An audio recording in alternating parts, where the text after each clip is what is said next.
नमस्कार दोस्तों, 3 दिसंबर 1971 Pakistan operation Chengiz Khan launch करता है। इंडिया की कई एयरफील्ड्स पर बम गिराए जाते हैं पाकिस्तानी एयरफोर्स के द्वारा। अमृतसर, पठानकोट, जोधपुर, अंबाला, आगरा, श्रीनगर, टोटल में 11 एयरफील्ड्स पर हमला किया जाता है। उस शाम को प्रधानमंत्री इंदिरा गांधी रेडियो पर एक मैसेज जारी करती हैं देश की जनता के लिए। ये कहती हैं कि इंडिया के खिलाफ एक जंग छेड़ दी गई है। मैं एक खतरे के समय बोल रही हूँ। कुछ ही घंटे पहले 3 दिसंबर पाकिस्तान ने हमारे ऊपर एक हमला किया। इंडियन एयरफोर्स रिटेलिएट करती है और कुछ इस तरीके से शुरुआत होती है दोस्तों इंडिया पाकिस्तान 1971 वॉर की। एक ऐसी वॉर जिसके अंत में एक नए देश का जन्म होता है, बांग्लादेश।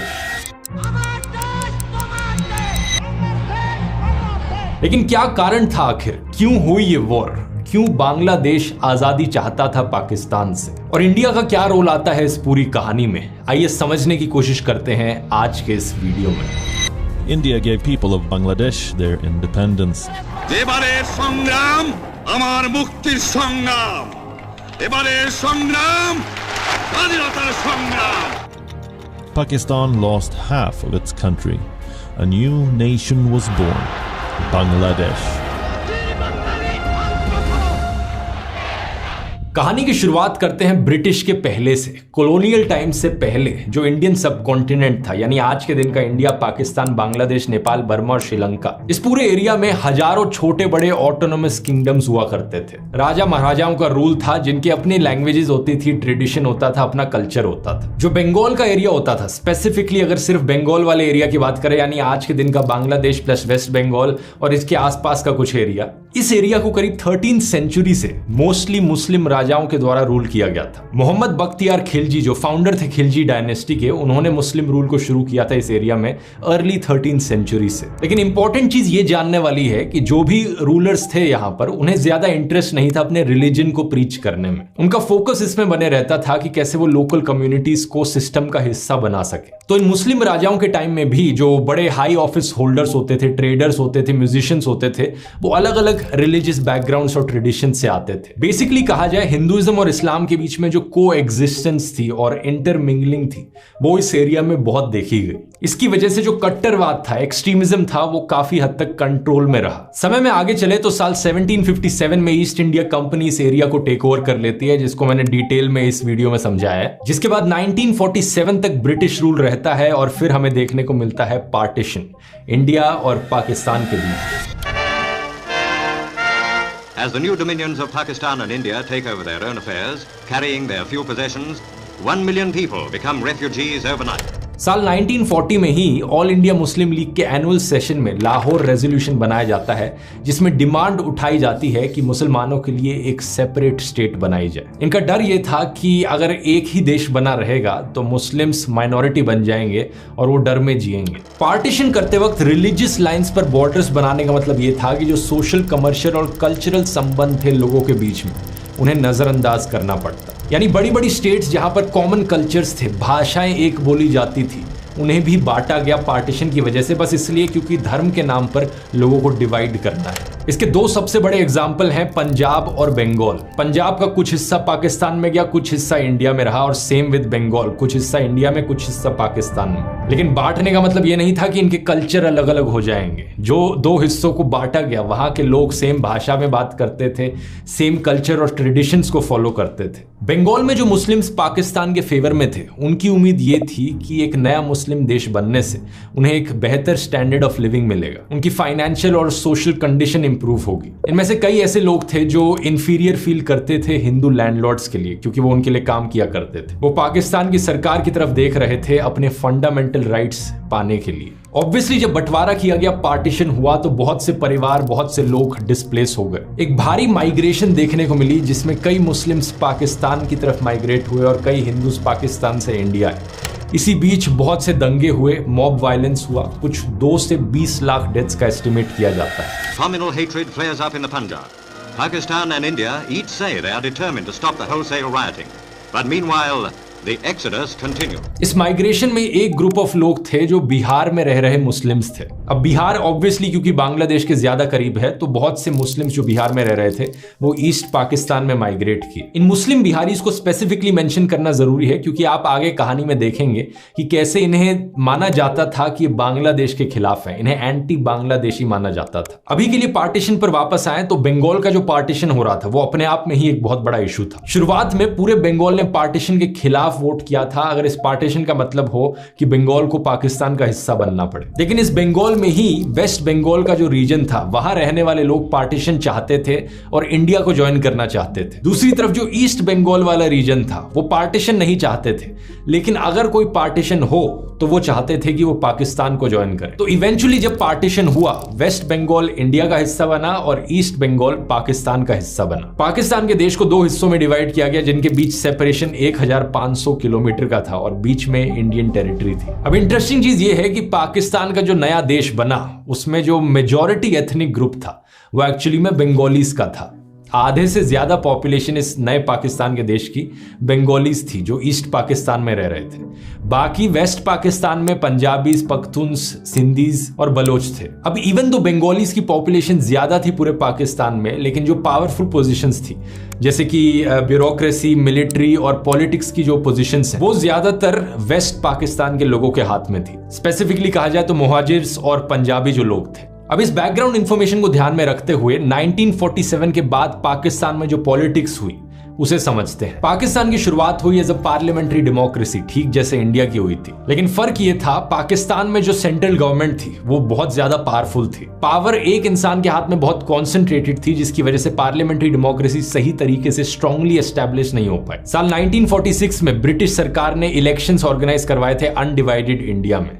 इन इलेक्शंस के रिजल्ट्स को देखकर बाद में जब पाकिस्तान और इंडिया का बंटवारा हुआ तो लेजिस्लेचर्स को भी इसी तरीके से डिवाइड किया गया। पाकिस्तान में मोहम्मद अली जिन्ना गवर्नर जनरल बने, जिनका देहांत आजादी के सिर्फ 1 साल बाद हो जाता है 1948 में। उनके गुजर जाने के बाद नजीमुद्दीन गवर्नर जनरल बनते हैं और लियाकत अली खान प्राइम मिनिस्टर बनते हैं। करीब 3 साल बाद अक्टूबर 1951 में लियाकत का असैसिनेशन कर दिया जाता है और नजीमुद्दीन नए प्राइम मिनिस्टर बन जाते हैं। वो गुलाम मोहम्मद को गवर्नर जनरल बनाते हैं जो कि एक पंजाबी थे। साल 1953 में पहला मिलिट्री कू देखने को मिलता है पाकिस्तान में, जब गुलाम मोहम्मद पावर टेक ओवर कर लेते हैं और नजीमुद्दीन को डिसमिस कर देते हैं। अगले साल 1954 में इलेक्शंस होती हैं पाकिस्तान में और इन इलेक्शंस में ज्यादातर सीटें जीती जाती हैं यूनाइटेड फ्रंट के द्वारा, जो कि ऑपोजिशन पार्टीज की एक कोलेशन थी। इनमें से एक सबसे बड़ी पार्टी थी अवामी लीग, जो कि एक ईस्ट बंगाल की पार्टी थी। इन इलेक्शन रिजल्ट्स के बाद पूरी कॉन्स्टिट्यूएंट असेंबली को डिसमिस कर दिया जाता है गुलाम मोहम्मद के द्वारा। साल 1955 में गुलाम मोहम्मद ऑफिस छोड़ते हैं और major general Iskander Mirza governor general बनते हैं। इनके अंडर पहली बार होता है कि ईस्ट बंगाल की रीनेमिंग करी जाती है। ईस्ट बंगाल को अब से ईस्ट पाकिस्तान बुलाया जाने लगता है। अब 1947 से लेकर 1971 के बीच में दोस्तों पाकिस्तान में कई फेजेस देखने को मिलते हैं जहां पर मिलिट्री का रूल चल रहा था। इसका मतलब यह है कि जो पॉलिटिकल पार्टीज डिजर्व करती थी पावर में होना, उनसे पावर छीनी जा रही थी। स्पेसिफिकली कहा जाए ईस्ट बंगाल में रहने वाले लोगों को पॉलिटिकली रिप्रेजेंट होने का मौका नहीं मिल पा रहा था। इसके अलावा ज्यादातर पैसा जो देश खर्च करता था वो वेस्ट पाकिस्तान के पास जाता था। 75% नेशनल बजट वेस्ट पाकिस्तान पर स्पेंड किया जाता था, इवन दो 62% जो रेवेन्यू इनकम आ रहा था सरकार के पास वो ईस्ट पाकिस्तान से आने लग रहा था। जो इकोनॉमिक डेवलपमेंट देखने को मिल रही थी वो वेस्ट पाकिस्तान में ज्यादा बेहतर तरीके से देखने को मिल रही थी। 1969-70 में जो पर कैपिटा इनकम था वेस्ट पाकिस्तान का 61% ज्यादा था ईस्ट पाकिस्तान से। 25 गुना ज्यादा मिलिट्री पर्सनल्स थे वेस्ट पाकिस्तान में। और इस सब के अलावा सबसे बड़ा इशू यहां पर था लैंग्वेज को लेकर। जिन्ना और उनके कई एडवाइजर्स मानते थे कि ईस्ट पाकिस्तान और वेस्ट पाकिस्तान का सही मायनों में यूनिफिकेशन तभी हो सकता है जब वो एक भाषा बोले, और ये भाषा उनकी राय में होनी चाहिए उर्दू। तो वेस्ट पाकिस्तान के रूलर्स के द्वारा यहां पर उर्दू इंपोजिशन देखने को मिला कि भाई जबरदस्ती है, हर किसी को उर्दू में ही बात करनी पड़ेगी। ऑफिशियल कामों के लिए आर्मी में हम हर जगह उर्दू में ही बात करेंगे सिर्फ। लेकिन ऑब्वियसली ईस्ट पाकिस्तान में रहने वाले जो लोग थे वो ईस्ट बंगाली थे, बंगाली भाषा बोलते थे। इनफैक्ट 56% पाकिस्तानीज बंगाली में ही बात करते थे। उर्दू को एक language language of the elite माना जाता था। जो हाई प्रोफाइल लोग हैं सिर्फ वही उर्दू में बात करते हैं। आम जनता बंगाल में रह रही बंगाली में बात करती थी। 21 मार्च 1948 को मोहम्मद अली जिन्ना ने ढाका में एक स्पीच दी थी और बड़े क्लियरली कहा था पाकिस्तान की स्टेट लैंग्वेज सिर्फ उर्दू होगी और कोई और भाषा नहीं होगी। Let me make it very clear to you, leave no doubt that state language of Pakistan is going to be Urdu and no other language. ये सब सुनकर बंगाल में रहने वाले लोग बड़े आउटरेज्ड हो गए। इवेंचुअली इस उर्दू इंपोजिशन की वजह से शुरुआत हुई बंगाली लैंग्वेज मूवमेंट की। 21 फरवरी 1952 एक बड़ा प्रोटेस्ट ऑर्गेनाइज करवाया जा रहा था इस लैंग्वेज मूवमेंट के द्वारा। स्टूडेंट्स का एक बड़ा ग्रुप और पॉलिटिकल एक्टिविस्ट इकट्ठे हुए प्रोटेस्ट करने के लिए प्रोविंशियल असेंबली के सामने। पाकिस्तान की आर्मी ने इन पर ओपन फायर कर दिया, 5 लोग मारे गए और आज के दिन तक 21 फरवरी को सेलिब्रेट किया जाता है as the language martyrs day Bangladesh में। सन 1999 में बाद में जाकर यूनेस्को ने कहा था कि 21 फरवरी अब से इंटरनेशनल मदर टंग डे भी मनाया जाएगा। इसके रिस्पॉन्स में 2 साल बाद जाकर 1954 में बंगाली को फाइनली कहा गया कि एक ऑफिशियल स्टेटस दे देते हैं। 1956 में बंगाली को एक स्टेट लैंग्वेज भी बना दिया गया, लेकिन लोगों के अंदर जो फीलिंग थी बंगाली कल्चर और लैंग्वेज को लेकर वो और मजबूत बन चुकी थी। ऐसे इंसिडेंट्स ने एक बड़ा इंपैक्ट डाला आने वाले सालों में। साल 1965 में इंडिया पाकिस्तान के बीच में वॉर होती है और इस वॉर के बाद ईस्ट पाकिस्तान एक कमजोर डिफेंस के साथ रह जाता है। जो इकोनॉमिक और पॉलिटिकल इम्बैलेंस था ईस्ट पाकिस्तान और वेस्ट पाकिस्तान में, वो इस वॉर के बाद और उभर के आने लगता है। इसी रीजन से एक 6 पॉइंट डिमांड उठाई जाती है ईस्ट पाकिस्तान के इकोनॉमिक डेवलपमेंट को लेकर। ये डिमांड उठाते हैं शेख मुजीबुर रहमान, जो कि अवामी लीग पॉलिटिकल पार्टी के एक फाउंडिंग लीडर थे। इस डिमांड के 6 पॉइंट्स देश हिला देने वाले होते हैं। सबसे पहला पॉइंट ही इसमें लिखा गया था कि पाकिस्तान को एक फेडरेशन स्टेट बनाया जाए और जो ईस्ट पाकिस्तान का रीजन है उसे और ज्यादा ऑटोनॉमी दी जाए। जो रिसोर्सेज हैं ईस्ट पाकिस्तान के अंदर वो ईस्ट पाकिस्तान की सरकार को दिए जाए। 2 सेपरेट करेंसीज हों पाकिस्तान में, एक वेस्ट पाकिस्तान के लिए, एक ईस्ट पाकिस्तान के लिए। ईस्ट पाकिस्तान के अपने इंडिपेंडेंट फॉरेन रिजर्व्स हो, इनफैक्ट एक सेपरेट मिलिट्री फोर्स भी हो। मतलब ये मांगे कुछ ऐसी हैं कि मानो कि ईस्ट पाकिस्तान को एक अपना अलग ही देश सा बना दिया जाए। ये सुनकर ऑब्वियसली वेस्ट पाकिस्तान की सरकार बिल्कुल भी खुश नहीं होती। सारी डिमांड्स को रिजेक्ट कर दिया जाता है और इनफैक्ट वेस्ट पाकिस्तान की सरकार कहती है कि इस तरीके की डिमांड्स उठाना एक सेपरेटिस्ट मांग है। देश के खिलाफ जाना हुआ, ये देश को बांटने की बात करने जैसा हुआ। इसी के चलते 19 जून 1968 को उस वक्त पाकिस्तान में अयूब खान की सरकार थी, वो शेख मुजीबुर रहमान को अरेस्ट कर लेती है। साथ में 34 और बंगाली सिविल और मिलिट्री ऑफिसर्स को अरेस्ट किया जाता है पाकिस्तान के खिलाफ कंस्पिरेसी रचने के लिए। इन पर सेडिशन का केस लगाया जाता है। इस केस को पॉपुलरली बुलाया जाता है Agartala conspiracy case. General Ayub Khan का कहना था कि शेख मुजीब और उनके साथी इंडियन गवर्नमेंट के साथ अगरतला में कोलैबोरेट कर रहे हैं जिससे कि वो एक आजाद बांग्लादेश बना पाए। अगरतला त्रिपुरा में है अगर आप भूल गए हो तो। अब इस पॉइंट ऑफ टाइम तक शेख मुजीबुर रहमान बड़े पॉपुलर पॉलिटिकल लीडर बन चुके थे। बंगाली लोगों की आवाज थे वो। ईस्ट पाकिस्तान में रहने वाले बंगाली लोगों को जो भी अत्याचार, डिस्क्रिमिनेशन और इनइक्वालिटी सहनी पड़ रही थी वो आवामी लीग और शेख मुजीबुर में ही अपनी उम्मीद ढूंढते थे। तो उनके अरेस्ट होने के बाद लोग सड़कों पर उतर आए, भारी प्रोटेस्ट देखने को मिले। इन्हीं प्रोटेस्ट के बीच एक शेख मुजीबुर के साथ ही सर्जेंट जहारुल्लाह हक, जब ये जेल में बंद थे, इन्हें एक प्रिजन गार्ड के द्वारा मार दिया जाता है। ये सुनकर लोगों में और गुस्सा पनपता है, मानो लोग रेवोल्यूशन करने को तैयार हों। जनरल अयूब खान इस सिचुएशन को मद्देनजर रखते हुए 22 फरवरी 1969 को शेख मुजीबुर रहमान को जेल से रिहा कर देते हैं और जो अगरतला केस उन पर लगाया गया था उसे विड्रॉ कर लिया जाता है। लेकिन इस पॉइंट तक डेमोन्स्ट्रेशंस, प्रोटेस्ट और लेबर स्ट्राइक्स इस हद तक बढ़ चुकी थी कि अयूब खान को खुद रिजाइन करना पड़ता है 1969 में। यहां पर याद रखिए कि जनरल अयूब खान ने अपने हाथों में सत्ता ली थी एक मिलिट्री कू के जरिए। बेसिकली पाकिस्तान में उन्होंने पिछले 10 सालों से मिलिट्री डिक्टेटरशिप सी बना रखी थी। खुद रिजाइन करने के बाद वो अपने सक्सेसर को अपॉइंट करते हैं जनरल याहिया खान, और जनरल याहिया खान प्रॉमिस करते हैं कि वो पाकिस्तान में पहली जनरल इलेक्शंस करवाएंगे और वो इलेक्शंस करवाई जाती हैं साल 1970 में। ये 1970 की इलेक्शंस के रिजल्ट्स बहुत ही चौंका देने वाले होते हैं। ईस्ट पाकिस्तान की पॉलिटिकल पार्टी अवामी लीग इन इलेक्शंस को जीत जाती है। 313 में से 167 सीट्स इनके पास जाती हैं। लेकिन शॉकिंग चीज ये थी कि इनमें से एक भी सीट वेस्ट पाकिस्तान में ये नहीं जीतते। पाकिस्तान का लेजिस्लेचर कुछ ऐसे था कि 313 में से 169 सीट्स ईस्ट पाकिस्तान में थी और बाकी वाली वेस्ट पाकिस्तान में थी। तो आवामी लीग ने 313 में से 167 जीती, यानी ईस्ट पाकिस्तान में ऑलमोस्ट हर सीट जीत ली, लेकिन वेस्ट पाकिस्तान में एक भी सीट नहीं जीती। वेस्ट पाकिस्तान में पाकिस्तान पीपल्स पार्टी पीपीपी ने 88 सीट्स जीती और इस पीपीपी पार्टी ने ईस्ट पाकिस्तान में एक भी सीट नहीं जीती। ये शॉकिंग रिजल्ट्स दिखाते हैं कि जो दो हिस्से थे पाकिस्तान के, उनके बीच में दरार कितनी गहरी हो चुकी थी। अब ईस्ट पाकिस्तान में लोगों की पॉपुलेशन ज्यादा थी तो सीटें भी ज्यादा थी, इसीलिए आवामी लीग को यहां पर विजेता माना जाता है। लेकिन एक ऐसी पॉलिटिकल पार्टी पाकिस्तान में सरकार बनाएगी जिसने एक भी सीट वेस्ट पाकिस्तान में नहीं जीती।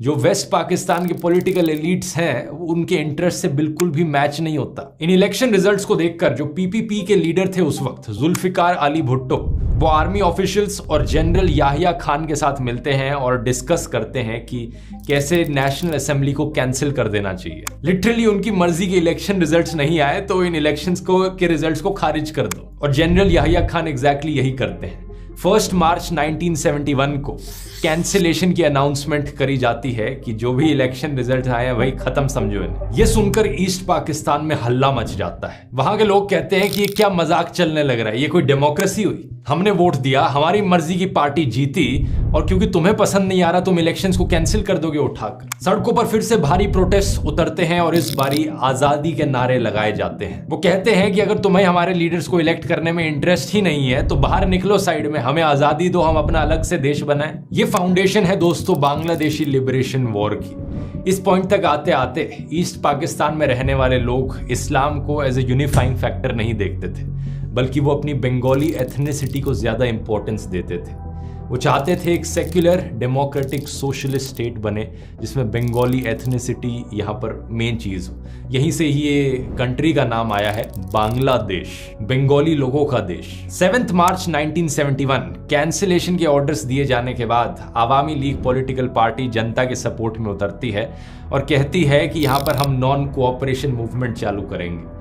वेस्ट पाकिस्तान में बैठी सरकार को कुछ भी कह लेने दो, हम उनकी सुनने ही नहीं वाले। शेख मुजीब यहाँ पर एक बहुत ही जबरदस्त स्पीच देते हैं रेस कोर्स के ग्राउंड पे, एक बड़ी ही ऐतिहासिक स्पीच। बांग्लार मानुष मुक्ति चाहे, बांग्लार मानुष बाँचते चाहे, बांग्लार मानुष तारा अधिकार चाहे। नारे लगाए जाते हैं, our struggle is for our freedom, our struggle is for our independence, जय बांग्ला। এবারে সংগ্রাম আমাদের মুক্তির সংগ্রাম, এবারে সংগ্রাম স্বাধীনতার সংগ্রাম। अब इस पॉइंट पर दोस्तों जो ईस्ट पाकिस्तान में रहने वाले बंगाली लोग थे और जो उर्दू स्पीकिंग बिहारी लोग थे जिनका मेंशन मैंने वीडियो के शुरू में किया था, इनके बीच में तनाव बढ़ने लगता है, क्योंकि जो बिहार से उर्दू स्पीकिंग लोग आए थे उन्हें प्रो पाकिस्तान देखा जा रहा था, प्रो वेस्ट पाकिस्तान, क्योंकि वो उर्दू में बात करते थे और जनरली वो वेस्ट पाकिस्तान के सपोर्ट में रहते थे। तो कई अटैक्स देखने को मिले प्रोटेस्ट के बीच में बिहारी कम्युनिटीज के अगेंस्ट। और मार्च 1971 में पाकिस्तान की आर्मी इसे एज एन एक्सक्यूज यूज करती है इंटरवीन करने के लिए। पाकिस्तानी आर्मी कुछ प्रो पाकिस्तान बंगालीज को अपने ऑपरेशंस के लिए रिक्रूट करती है। ये भी एक बड़ी इंटरेस्टिंग चीज है। ऐसा नहीं था कि हर कोई जो ईस्ट पाकिस्तान में था वो अपने लिए एक आजाद देश देखना चाहता था। स्पेशली एक पॉलिटिकल पार्टी थी जमाते इस्लामी, उसके पॉलिटिकल लीडर्स और सपोर्टर्स एक्चुअली में वेस्ट पाकिस्तान की सरकार को सपोर्ट करते थे, तो उन्होंने पाकिस्तानी आर्मी के साथ कोलैबोरेट किया। 10 और 13 मार्च के बीच में पाकिस्तान इंटरनेशनल एयरलाइंस की सारी इंटरनेशनल फ्लाइट्स को कैंसिल कर दिया जाता है और उन्हें अर्जेंटली कहा जाता है कि वो ढाका में फ्लाई करें। कुछ सरकारी पैसेंजर्स को ले जाकर फ्लाई किया जा रहा है वहां पर। कौन है ये लोग? ये है पाकिस्तानी सोल्जर्स जिन्होंने सिविलियन ड्रेसेस पहन रखी हैं एक ऑपरेशन चलाने के लिए। मीनवाइल ईस्ट पाकिस्तान में प्रोटेस्टर्स ने अपने आप को ऑर्गेनाइज कर लिया है। जो बंगाली नेशनलिस्ट हैं उन्होंने अपनी खुद की एक आर्मी बना ली है जिसे मुक्ति बाहिनी कहा जा रहा है, मतलब द फोर्स ऑफ इंडिपेंडेंस। मुक्ति बाहिनी गुरिल्ला ऑपरेशंस कंडक्ट करती है वेस्ट पाकिस्तान की आर्मी के खिलाफ जो ईस्ट पाकिस्तान में मौजूद है। यहाँ पर इंडियन आर्मी का भी कंट्रीब्यूशन आता है क्योंकि इंडियन आर्मी मुक्ति बाहिनी की फोर्सेस को ट्रेनिंग प्रोवाइड करती है गुरिल्ला वॉरफेयर में। इसके रिस्पॉन्स में वेस्ट पाकिस्तान एक east Pakistan central peace committee बनाता है, शांति बाहिनी।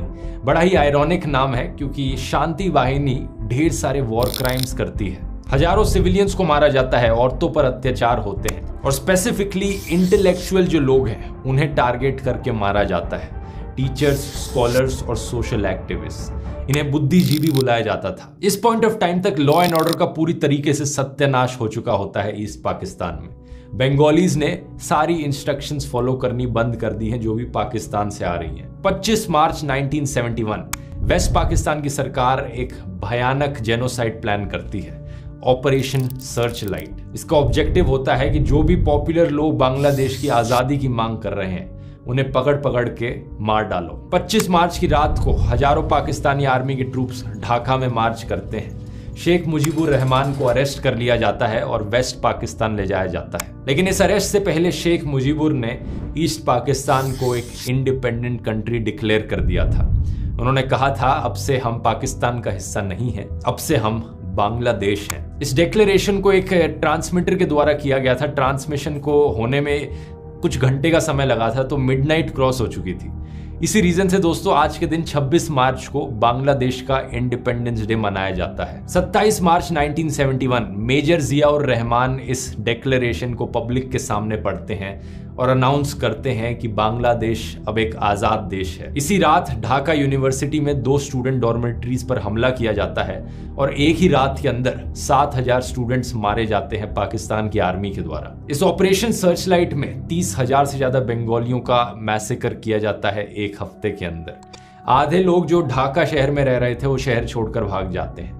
सारे फॉरेन जर्नलिस्ट को डिपोर्ट कर दिया जाता है और रेडियो ऑपरेशंस को भी शट डाउन कर दिया जाता है। एक military appointed Pakistani journalist Anthony Mascarenhas United Kingdom भाग जाते हैं और 13 जून 1971 को जो उन्होंने देखा था उसे एक आर्टिकल में पब्लिश करते हैं द संडे टाइम्स में। इस आर्टिकल के जरिए पहली बार बाकी दुनिया को पता चलता है कि यहाँ बांग्लादेश में एक्चुअली में होने क्या लग रहा है। प्रधानमंत्री इंदिरा गांधी खुद इस आर्टिकल को पढ़ती हैं और इससे मोटिवेट होती हैं कुछ एक्शन लेने को। इस क्रैकडाउन के बाद अवामी लीग के कई पॉलिटिकल लीडर्स इंडिया भाग गए थे सेफ्टी के लिए। 10 अप्रैल को people's republic of Bangladesh government form होती है एग्जाइल में कोलकाता में। शेख मुजीबुर रहमान को प्रेसिडेंट डिक्लेयर कर दिया जाता है और तजुद्दीन अहमद को प्राइम मिनिस्टर। इस पूरे कॉन्फ्लिक्ट का एक बहुत बड़ा असर देखने को मिलता है इंडिया पर। 1971 की जो ऑटम थी उस एक सीजन में 10 मिलियन से ज्यादा रेफ्यूजीज बॉर्डर क्रॉस करके इंडिया भागते हैं। प्रधानमंत्री इंदिरा गांधी यहां पर सोचती हैं मिलिट्री का इस्तेमाल करके इस वॉर में हिस्सा लेकर इन लोगों को बचाना ज्यादा इकोनॉमिकली फीजिबल होगा एज कंपेयर टू इन 10 मिलियन रेफ्यूजीज की हम सहायता करने की कोशिश करें। हमारे पास इतने पैसा नहीं होंगे। 28 अप्रैल 1971 इंदिरा गांधी जनरल सैम मानेकशॉ को कहती हैं कि वो जंग की तैयारियां करें, ईस्ट पाकिस्तान में एंट्री करने के लिए रेडी हो। जनरल सैम मानेकशॉ इतने कॉन्फिडेंट नहीं थे इनिशियली कि इतने कम टाइम में इंडिया प्रिपेयर्ड हो सकता है और इस जंग को जीत सकता है, तो वो शुरू में रिजेक्ट कर देते हैं और ऑफर करते हैं रिजाइन करने को। लेकिन इंदिरा गांधी अपना कॉन्फिडेंस उन पर बनाए रखती हैं और उन्हें पूरी आजादी देती हैं कि जब उन्हें ठीक लगे तभी ऑपरेशन किया जाए। उनके काम की शुरुआत होती है मुक्ति वाहिनी को ट्रेनिंग प्रोवाइड करने से। जुलाई 1971 तक आते आते इंदिरा गांधी ने एक्चुअली में ईस्ट पाकिस्तान को ईस्ट पाकिस्तान बुलाना बंद कर दिया है। अब वो इसे बांग्लादेश करके पुकारती है। वैसे सैम मानेकशॉ के बारे में अगर आप और डिटेल में जानना चाहते हैं, कुक्कू एफएम पर ये वाली ऑडियो बुक मैं आपको रेकमेंड करूंगा, बहुत ही डिटेल में जाती है। कुक्कू एफएम को नहीं जानते, एक बढ़िया ऑडियो लर्निंग का प्लेटफॉर्म है जहां पर ढेर सारी ऐसी इन्फॉर्मेटिव ऑडियो बुक्स आपको सुनने को मिलेंगी। आमतौर पर इसकी कॉस्ट होती है 399 रुपीज, लेकिन अगर आप कूपन कोड ध्रुव50 इस्तेमाल करेंगे आपको साल भर की कॉस्ट पड़ेगी सिर्फ 199 रुपीज ओनली। तो अगर आपने अभी तक ज्वाइन नहीं किया, नीचे डिस्क्रिप्शन में लिंक मिल जाएगा, जाकर चेकआउट कर सकते हैं। अब टॉपिक पर वापस आते हैं। इस पॉइंट ऑफ टाइम तक अभी भी कोई कॉन्फ्लिक्ट नहीं देखने को मिला है इंडिया और पाकिस्तान के बीच में डायरेक्टली। ये सिर्फ 3 दिसंबर 1971 को जाकर ही होता है कि पाकिस्तान ऑपरेशन चेंगिस खान लॉन्च करता है और इंडिया के एयरफील्ड्स पर हमला बोल देता है। पाकिस्तान को डर था कि इंडिया किसी भी वक्त मिलिट्री का इस्तेमाल करके इस वॉर में इंटरवीन कर सकता है और बांग्लादेश को आजाद करने में मदद कर सकता है, तो वो सोचते हैं कि क्यों ना हम ही पहले उन पर हमला कर दें। लेकिन ऑब्वियसली ये स्ट्रैटेजी किसी काम की नहीं होती, क्योंकि इंडिया की जो मिलिट्री स्ट्रैटेजी थी और मिलिट्री पावर थी वो कहीं ज्यादा बेहतर होती है पाकिस्तान के कंपैरिजन में। इंडिया का रिस्पांस था कि वेस्ट पाकिस्तान में एक डिफेंसिव मिलिट्री स्ट्रैटेजी चले और ईस्ट पाकिस्तान में एक कोऑर्डिनेटेड ऑफेंसिव थ्रस्ट हो, यानी सोल्जर्स को ग्राउंड पर भेजा जाए। इंडिया की वॉर में एंट्री करते ही पाकिस्तान यूनाइटेड नेशंस को अपील करता है कि इंडिया को सीज फायर करने के लिए फोर्स किया जाए। यूनाइटेड नेशंस का सिक्योरिटी काउंसिल 4 दिसंबर को असेंबल करता है। बड़ी लंबी चर्चा चलती है। उस वक्त यूएसए पाकिस्तान के फेवर में ज्यादा था और सोवियत यूनियन इंडिया के फेवर में ज्यादा था। तो यूएस, चाइना और यूके एक्चुअली में सपोर्ट करते हैं कि इंडिया इमीडिएटली सीज फायर कर दे और अपने ट्रूप्स को विड्रॉ कर ले, लेकिन सोवियत यूनियन इस रेजोल्यूशन को वीटो कर देता है 2 बार। और बंगालीज के खिलाफ जो एट्रोसिटीज हो रही थी उन्हें ध्यान में रखकर बाद में जाकर यूके और फ्रांस भी वोट करने से एब्सटेन कर देते हैं। 6 दिसंबर 1971 भूटान पहला देश बनता है बांग्लादेश को ऑफिशियली रिकॉग्नाइज करने वाला। इसी दिन इंडिया भी बांग्लादेश को ऑफिशियली रिकॉग्नाइज कर लेता है। 12 दिसंबर तक आते आते इंडिया पाकिस्तान के बीच वॉर में पाकिस्तान एक बहुत बड़ी हार को अपने सामने देख रहा है। पाकिस्तान के डेप्यूटी प्राइम मिनिस्टर और फॉरेन मिनिस्टर जुल्फिकार अली भुट्टो जल्दी से न्यूयॉर्क जाते हैं अमेरिका के साथ डिस्कस करने के लिए किस तरीके से यहाँ पर एक सीज फायर का केस बनाया जा सके। 4 दिन लगते हैं इस प्रपोजल को फाइनलाइज करने में, लेकिन तब तक ईस्ट पाकिस्तान में पाकिस्तान की मिलिट्री ऑलरेडी सरेंडर कर चुकी होती है। ये वॉर खत्म हो जाती है। जुल्फिकार अली भुट्टो फ्रस्ट्रेशन में आकर यूनाइटेड नेशंस में अपनी स्पीच रोककर काउंसिल छोड़कर चले जाते हैं। ये वीडियो उनका आप यहां पर देख सकते हैं। Why should I waste my time here in the Security Council? I'm going. 16 दिसंबर 1971 इंडियन आर्मी ने ढाका शहर को चारों तरफ से घेर लिया है। 30 मिनट दिए जाते हैं सरेंडर करने के लिए पाकिस्तान की मिलिट्री को। लेफ्टिनेंट जनरल आमिर अब्दुल्ला खान नियाजी बिना किसी रेजिस्टेंस के सरेंडर कर देते हैं। ईस्ट पाकिस्तान में बैठी सरकार इमीडिएटली कोलैप्स कर जाती है। इसी दिन 16 दिसंबर 1971 historic instrument of surrender sign किया जाता है। 93,000 से ज्यादा पाकिस्तानी ट्रूप सरेंडर करते हैं इंडियन फोर्सेस और बांग्लादेश लिबरेशन फोर्सेस के सामने। ये दुनिया का लार्जेस्ट सरेंडर था वर्ल्ड वॉर 2 के बाद से। अगले साल 1972 में एक शिमला एग्रीमेंट साइन करी जाती है इंडिया और पाकिस्तान के बीच में। इस एग्रीमेंट के अनुसार पाकिस्तान रिकॉग्नाइज करता है बांग्लादेश को एज एन इंडिपेंडेंट कंट्री, लेकिन पाकिस्तान को ये करने के बदले क्या मिलता है? इंडिया प्रॉमिस करता है पाकिस्तान को कि जो 93,000 पाकिस्तान के प्रिजनर्स ऑफ वॉर हैं उन्हें वापस पाकिस्तान रिलीज कर दिया जाएगा 5 महीने के अंदर अंदर। और जो 13,000 स्क्वायर किलोमीटर जमीन इंडियन ट्रूप्स ने वेस्ट पाकिस्तान में कब्जा ली थी उसे भी इंडिया वापस कर देगा वेस्ट पाकिस्तान को। कुछ इस तरीके से दोस्तों जन्म होता है एक नए देश का, बांग्लादेश। 1972 में पाकिस्तान के द्वारा रिकॉग्नाइज किए जाने के बाद 1974 में यूनाइटेड नेशंस भी बांग्लादेश को as an independent country recognise कर लेता है। दूसरी तरफ पाकिस्तान में याहिया खान की डिक्टेटरशिप कोलैप्स कर जाती है और भुट्टो को 20 दिसंबर 1971 को नया प्रेसिडेंट स्वॉन इन किया जाता है। शिमला एग्रीमेंट के अनुसार मुजीबुर रहमान को भी जेल से रिलीज किया जाता है। वो ढाका लौटते हैं एक हीरो की तरह। 1973 में जब इलेक्शंस होती हैं बांग्लादेश में, लैंडस्लाइड मेजॉरिटी के साथ वो इलेक्शंस जीतते हैं। आवामी लीग उनकी पॉलिटिकल पार्टी पावर में आती है, लेकिन अनफॉर्चुनेटली कहानी में यहां इतनी कोई हैप्पी एंडिंग नहीं है इस पॉइंट ऑफ टाइम पर। क्योंकि बात क्या है दोस्तों, जिस प्रॉब्लम से पाकिस्तान सफर कर रहा था, कॉन्स्टेंटली मिलिट्री डिक्टेटरशिप्स, उसी प्रॉब्लम से कुछ हद तक बांग्लादेश भी अब सफर करने लगता है। मुजीबुर रहमान एक सेक्युलर आदमी थे जिन्होंने जमात इस्लामी पर बैन लगा दिया था। उन्होंने सारी पॉलिटिकल पार्टीज पर बैन कर दिया जो धर्म के आधार पर बनी थी पावर लेने के बाद। लेकिन 15 अगस्त 1975 को शेख मुजीबुर रहमान को असैसिनेट कर दिया जाता है उनके पूरे परिवार के साथ। सिर्फ उनकी 2 बेटियां जिंदा बचती हैं जो उस वक्त जर्मनी में थी। ये कहानी को मैं बहुत शॉर्ट में बता रहा हूं क्योंकि और बहुत सारी कॉम्प्लेक्सिटीज इन्वॉल्व है यहाँ पर। 1975 में जनरल जियाउर रहमान पावर पर कब्जा जमाते हैं और पब्लिक नैरेटिव को चेंज करने की कोशिश करते हैं।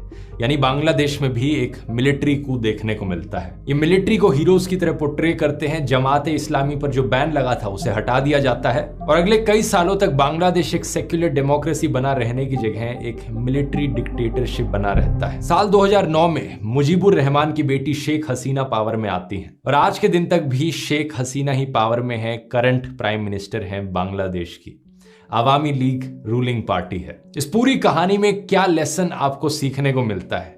नीचे कमेंट्स में लिखकर बताओ आपकी राय में क्या लेसन सीखा आपने इस पूरी कहानी से। मेरी राय में एक बड़ा लेसन जो यहाँ पर सीखने को मिलता है इस बांग्लादेश की स्टोरी से, वो लैंग्वेज इम्पोजिशन का है। शायद अगर जिन्ना ने उर्दू भाषा को इस तरीके से इम्पोज करने की कोशिश ना करी होती और बंगाली लोगों को एक बराबर ट्रीट किया होता वेस्ट पाकिस्तान के लोगों के, तो शायद कभी बांग्लादेश देश एग्जिस्ट ही ना करता। या फिर ये फिर भी होता, क्योंकि ज्योग्राफिकली ये दोनों रीजन्स इतने अलग हैं एक दूसरे से, कल्चर इनके इतने अलग हैं कि यूनाइटेड रहना बहुत ही मुश्किल था। आज के दिन कहना बड़ा मुश्किल है कि क्या होता, लेकिन फ्यूचर में सीख जरूर ली जा सकती है। वीडियो पसंद आया, ऐसे ही और हिस्टोरिकल वीडियोस देख सकते हैं। इंदिरा गांधी की 1975 वाली इमरजेंसी वाला वीडियो जरूर रेकमेंड करूंगा। इसके बाद आप जाकर देख सकते हैं यहाँ क्लिक करके। बहुत बहुत धन्यवाद।